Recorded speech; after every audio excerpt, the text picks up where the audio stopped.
Chris Difford, Glenn Tilbrook here from Squeeze. Hi. Good afternoon. Thank you very much for stopping by. We hear that you're under a rather busy schedule today.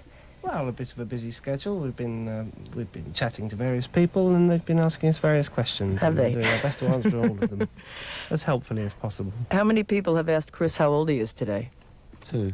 Oh, really? Mm-hmm. I thought I was going to be extremely boring here, but if it's only the second time around, so happy birthday to you. Thank you. Yeah, I mentioned on the air before you guys came up the fact that you were coming, and usually when you mention that on the radio, fans will call up and say, could you please ask da-da-da-da-da, and of course I had got this whole list of questions that people wanted to know, but the one which may seem kind of obvious, although was asked most often with the amount of calls I could pick up, was dealing with the original breakup of the band and then the reforming, and the question being, of course, all of them real happy that it happened, but why?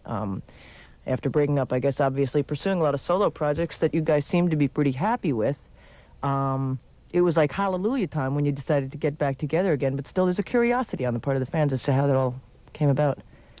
Well, how it came about was that Glenn had organised a charity show for a local hospice in the suburb of London of where we live. Huh. And had suggested that we get the nucleus of the original lineup of the band together to do like a 45-minute set. And at the time, I personally wasn't that keen on the idea, but when everybody sort of expressed the want to actually do it, it seemed like, oh, there was some kind of light there, some kind of enthusiasm. So, without very much rehearsal, we went on stage and we played for 45 minutes. We rushed through some songs, and the one thing that occurred to everybody at the end of the night was there was an electricity within the band that hadn't been there for some years. Uh-huh. So, it was after that point, after about a week after the gig, when we started ringing one another and saying, well, How about it?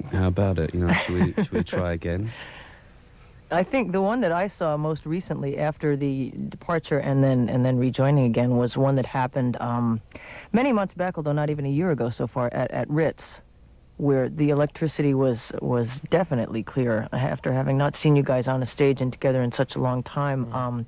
I mean, going back as much as when the first UK Squeeze album came out, and you used to play uptown here in New York at a place called Hurrah, and I certainly remember how electric those were. There was something different going on at the Ritz that seemed even hotter. Seems like you're having more fun now than maybe ever. Yeah, there definitely is. I mean, that's why we're back out on the road again, promoting the record. Tell us anything in particular that you'd talk about concerning the Bowie show. The whole tour that you did with him. Yes, and we must get a little closer to the microphone so we can hear every word. We saw it out at our giant stadium, and certainly it was a lot of fun. Right, the glass spider. Yes, in fact, David's entourage wasn't overly impressed with, particularly Jules. Decided to hone in on the spider and make it our friend as well as David's during our portion of the set, and I think they would really rather that we'd taken the spider a little bit more seriously, I think. But the actual the dates were great for us. We only did 4 with him. We didn't do the whole tour. We did 2 in Philly and the 2 here. And it was really great to be able to play to that sort of size audience. We've never done that before, and feel that's totally huge. confident. What is that, 60 grand or something like that out there? Maybe 90, even more. I was told 90, but I mean, it could have been 20 and I would have believed that it was 90. It just figures after a while. I sort of know. Chris Difford and Glenn Tilbrook are our special guests here at 92.3 K-Rock from Squeeze. Another question that comes to mind, sort of like opening for Bowie, although I think as embraced by all those fans there you are, as Bowie was, and now headlining in arenas nearly that big. Is there a difference in feeling when you go out on a tour as opener or as headliner when the places are this big anyway? I mean, because the difference in being an opener is what we call having an early bath. All right. Whereas, you come off stage and, you go back to the bar and, you're in bed by 12. And, of course, when you're doing your own show, you don't even get out shaking hands and saying howdy until 12. So, so you're in bed by 4, that way. You're in bed by 4, But I think it's going to be a real lot of fun playing Madison Square Garden again, because the first time we did it, I just got so many good memories of the gig.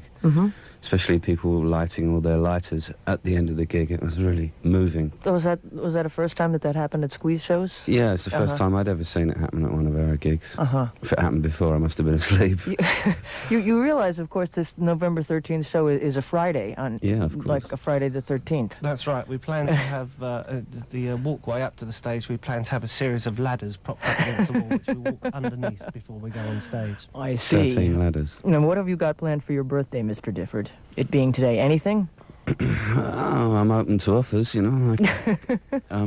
For the rest of the day, we're doing interviews, and then this evening, I expect I'll be hopping around. Hopping around this town here of New York City. Yes, there's you have plenty to do. Favorite spotlights, areas that you go to when you want to just have a good time and relax when you're here in New York City? Various different places, really. We like quiet bars now and then. Sort of bars where people sit slumped over the counter in ones and twos. I think you can. This doesn't sound very rock and roll. I know. You can find a few of those. Well, around. I'm trying to make it a bit more rock and roll. Last night, for instance, I went down to CBGB's, which brought back a lot of memories for me. Sure. Can you use that mic over there? I think that one's going to pick you up better. This one here isn't doing such a good job. Okay, here we are. Did you guys play? Testing 1, 2. Had you played CB's in the early days at all? We played. It was our second home practically for about 2 right. years. Yeah. We were there sort of every other week for about a year, I think. No, I'm exaggerating, of course, but we did actually play there about 20 times. Yeah, those were some real exciting times, I guess, both here and really everywhere in terms of rock and roll. And it's a kind of big difference, I guess, from CB's to Madison Square. But was it November 13th again? We said is the date for that one. Yeah, November 13th, Madison Square Gardens. Some tickets still available, so I'm told. So you go and buy your seats now, and you'll have a right rollicking good time with Squeeze, the ultimate in rock and roll. So they tell me. Is there, if I may be so bold as to ask the question, any plans of doing anything in this area at a slightly smaller venue, as you sometimes do, or is that... the secret club gig, you mean? Yeah, secret. It's very secret at the moment. It's so secret that we're not even told ourselves what we might be doing. Okay. But Glenn did go to CBGB's last night. Right. That's right. Yes. So I'm not saying any more than that. Well, Hourglass is something that I got queued up on the turntable here at 92.3 K-Rock, as Chris Difford and Glenn Tilbrook from Squeeze are our special guests here. And this, remarkably, which is not to say at all that I don't like it. I love it. I think it's one of the hottest things you've done. But it's been so many years of so many good records. This one really seems to be the first big hit here in America. It's our first hit of any sort of size, really. I mean, Tempted got a bit of play, scraped in at number 14. We were very happy with that. Yeah. But yes, this one's doing far better than that. So it looks like it's going to go all the way. Could I just interrupt and ask a brief question? Please. Do you have a facility for us to take phone calls here? A facility? Sure. We can set you up with some phone calls. Well, I would like to ask, before we listen to Hourglass, that we may set a competition, which will be this: to have the first 5 people who call in, who can sing the chorus of Hourglass down the phone, will win a copy of the album. Well, this sounds like a good idea. I'll tell you what we'd have to do, though. We'd have to contact our engineering staff and get them in here to help us set something like that up. I know. We have a gentleman right here that will spur of the moment. So send down the hall and as you can imagine, this wasn't planned. We're going to get them on singing. I think that's a good idea here at 92.3 K-Rock. So usually at this point we're doing these things called K-Rock Classic Rock Blocks, which is 40 minutes of nonstop classic K-Rock and roll. And I would imagine to get some fans on singing that might be one of the more classic things that... It would certainly be worthwhile sitting those tapes rolling as well. Yeah, all right. Well, we'll see. I was all ready to go with this one, but I'll hold that record and see what we can do about it. Did you expect it to be the hit that it's become? I don't really know.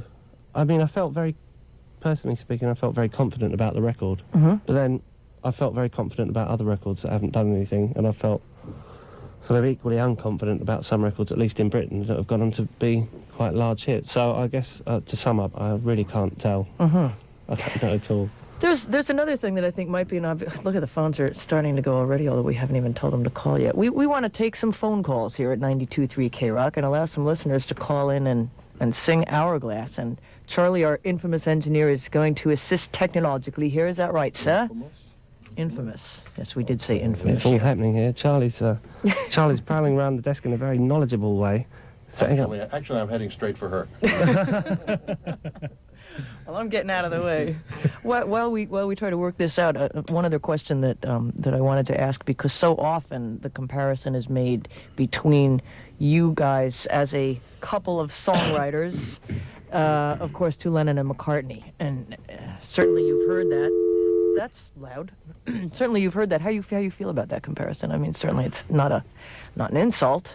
No, I mean, it was when it first came around, when it was in the New York Times or the Los Angeles Times. Our record company used it as a sort of as a side leaf to the Sweets from the Strangers album, and of course, everywhere we went, everybody used it to ask us questions about. And it got boring for a while, but I think those comparisons are now dying away. You think as sweet as they were?